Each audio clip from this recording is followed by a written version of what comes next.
What would you do if a 3-year-old's lips were turning blue right in front of you, and your boss threatened to destroy your life if you dared to save her?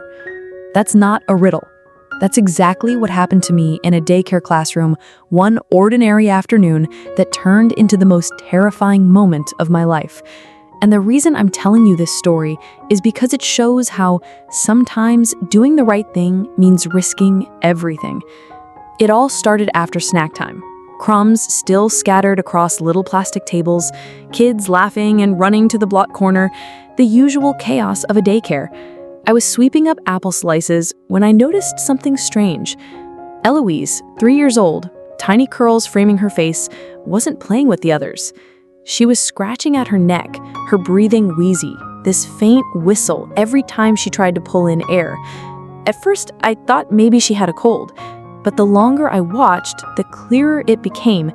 This wasn't just a cold. This was danger. I rushed to the owner, Mrs. Henderson. Calm, I thought. Tell her what's happening. I said, Eloise is having an allergic reaction. We need to check her file.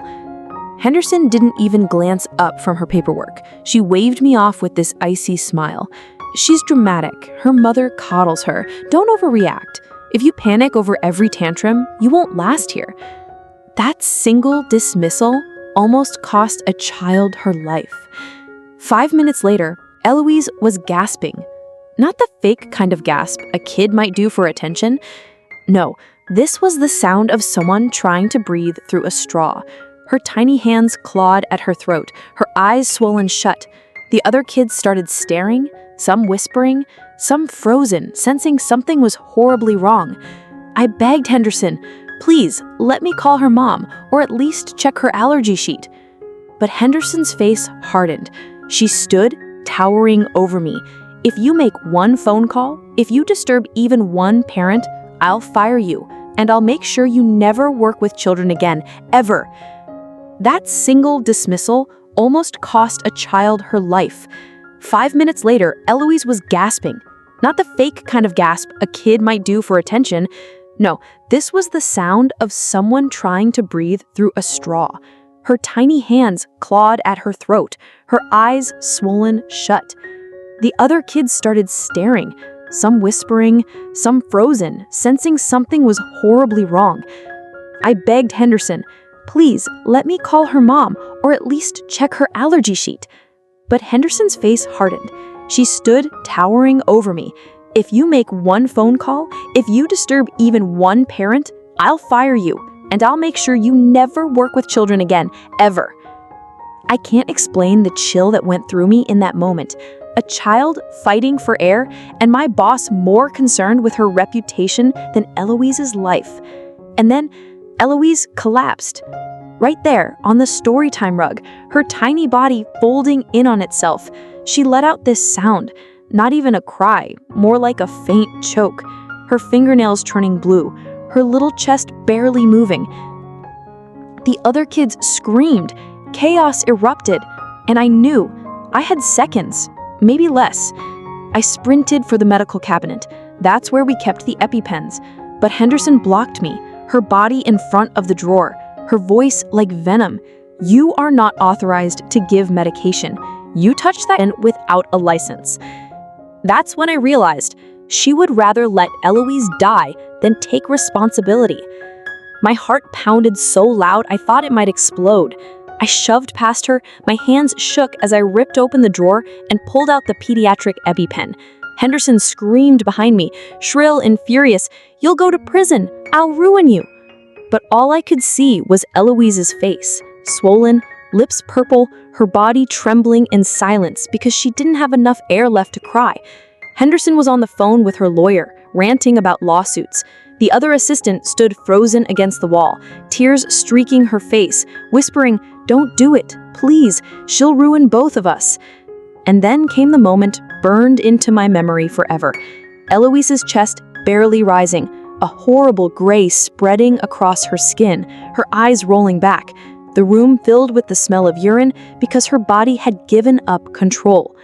I dropped to my knees, positioned the orange tip of the EpiPen against her thigh. My hands shook so bad I almost couldn't press down.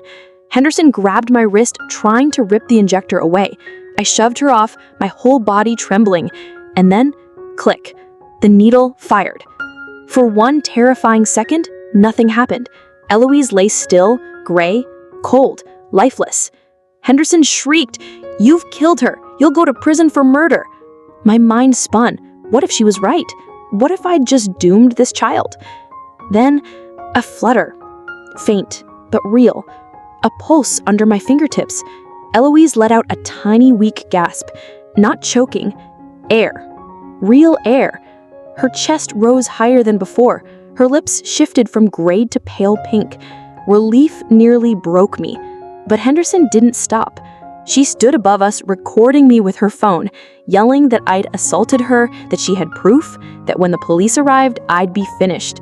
She wanted me to hand her the used injector so she could dispose of it properly. I clutched it tighter.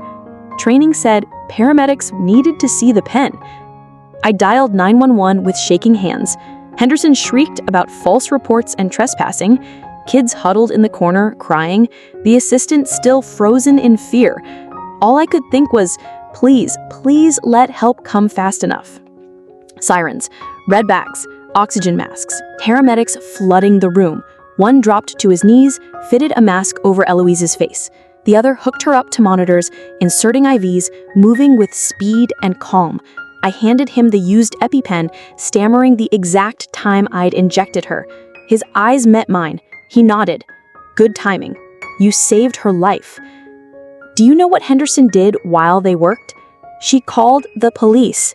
She told me I had assaulted a child. She demanded they arrest me before I hurt someone else. When the officers arrived, Henderson pushed her phone at them, screaming about unauthorized injections. But the officer watched her own video. Eloise choking, purple, collapsing, Henderson blocking me, Henderson refusing to call 911. The officer's face hardened. Evidence was no longer in her favor. Still, Henderson fired me on the spot. Keys demanded, threats of blacklisting, lawyers calling my phone that night promising prison unless I signed an NDA. Parents spreading rumors online, tagging my face with captions like dangerous and child abuser. But here's the truth. Eloise lived. She lived because in that moment, I chose to risk everything. My job, my future, my reputation, rather than watch a child die. And that decision, it still haunts me. Every time I close my eyes, I see her lips turning blue. I hear Henderson's voice screaming about lawsuits while a 3-year-old lay gasping for life. But here's where I leave you with something bigger than my story. Ask yourself, if you were in my shoes, would you act? Or would fear of losing everything hold you back? Because sometimes doing the right thing doesn't feel heroic. It feels terrifying. It feels like standing on a cliff with nothing beneath you but consequences. And yet, it can mean the difference between life and death. So here is my call to you. Don't wait for a crisis to decide who you are. Think about it now. Decide now. Because when that moment comes, when someone's life is in your hands, you won't have time to weigh your reputation or your career. You'll only have seconds. And in those seconds, the choice you make will echo far beyond you. One decision, that's all it takes to change or even save a life.